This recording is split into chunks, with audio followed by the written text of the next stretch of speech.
ちら漫画チャンネル内田です。久々にこのアトリエの動画をお届けしたいと思います。で、多分前回が冬に入る前だったんですよね。もうすっかり夏になりまして、少しね買い足したものがあるので、画材の紹介ですね、いろいろ買ったので、そちらの紹介と11月の個展に向けての準備の様子とかお届けしたいと思います。では最近買ったもの、まず1つ目、トレース台。実は持ってなかったんですね。はい、こんな感じで7段階確か光が調節できます。でサイズは A3 サイズです。水彩画とかをやろうと、アナログでやろうと思った時に、消しゴムをねかけた後そのまま水彩やると毛羽立って描きにくいなと思ったので、トレース台買いました。漫画家志望時代に持ってなかったんですが、まさかここに来て買うとは思いませんでした。薄くてかっこいいですよね。でここですね、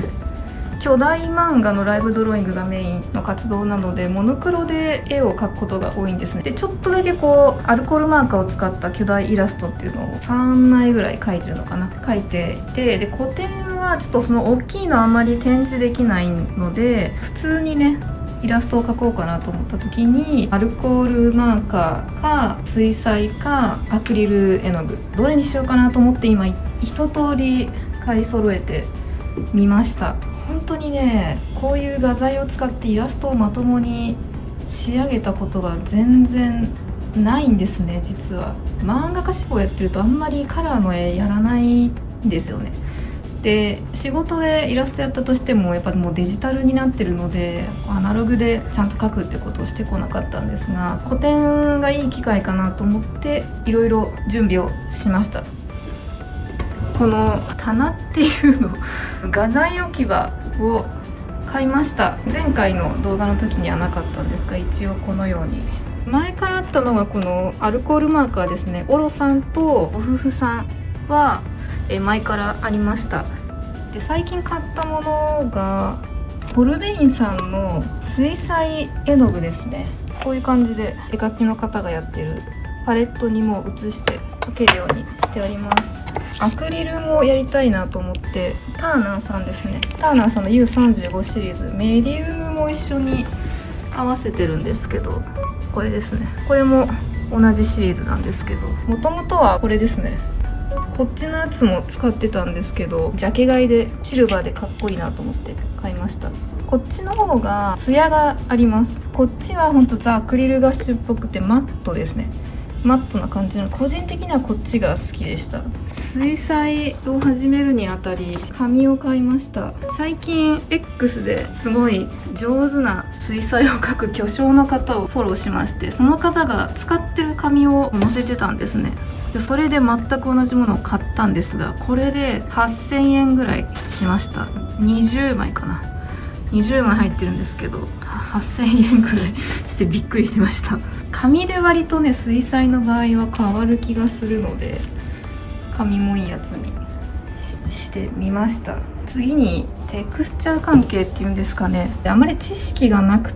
て、その定着剤とかそういうものがわからないですね。今まで定着剤の代わりにこうメディウムを使ってたんですよね。キャンバスにトン貼ったやつで最後こうメディウムで固めるみたいなのやってたんですけど、これやっと買いました。ツヤ出し画面保護用はニスみたいな感じなので、そのままボコボコしない。次これストリングジェルメディウム、なんか画面にこうとろーっとした感じのなんか流れてる、なんていうの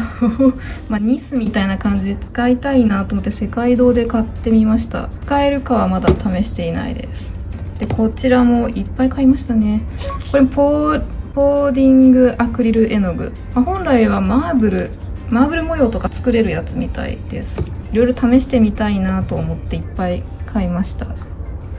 使ったことあるのは今のところこれだけです。はい。で実際練習で描いたやつです。アクリルですね、キャンバスにアクリル絵の具で描いたものです。シルバーがすごい綺麗なんですけど、このシルバーなのはこれか、これですね。ちょっとなんていうのかオリジン硬めの絵の具で表面をボコボコさせることができるんですね。上の方ちょっとボコボコしてると思うんですけど、でこのボコボコした上にこのメディウムを使うとちょっと意味がわからない感じになるので、このさっき言ったバーニッシュを買いました。保護とツヤ出しでやってみようかなと思っています。これは水彩絵の具を練習しようと思って描いたやつで、ここの髪の毛の部分がちょっと変わった水彩絵の具を使ってます。これですね。分離色っていうんですかね、分離絵の具になります。まだら模様というか模様になる特殊な水彩です。これはこっちですね。分離色結構綺麗なんですけど、分離させるのがちょっとコツがいる感じがしました。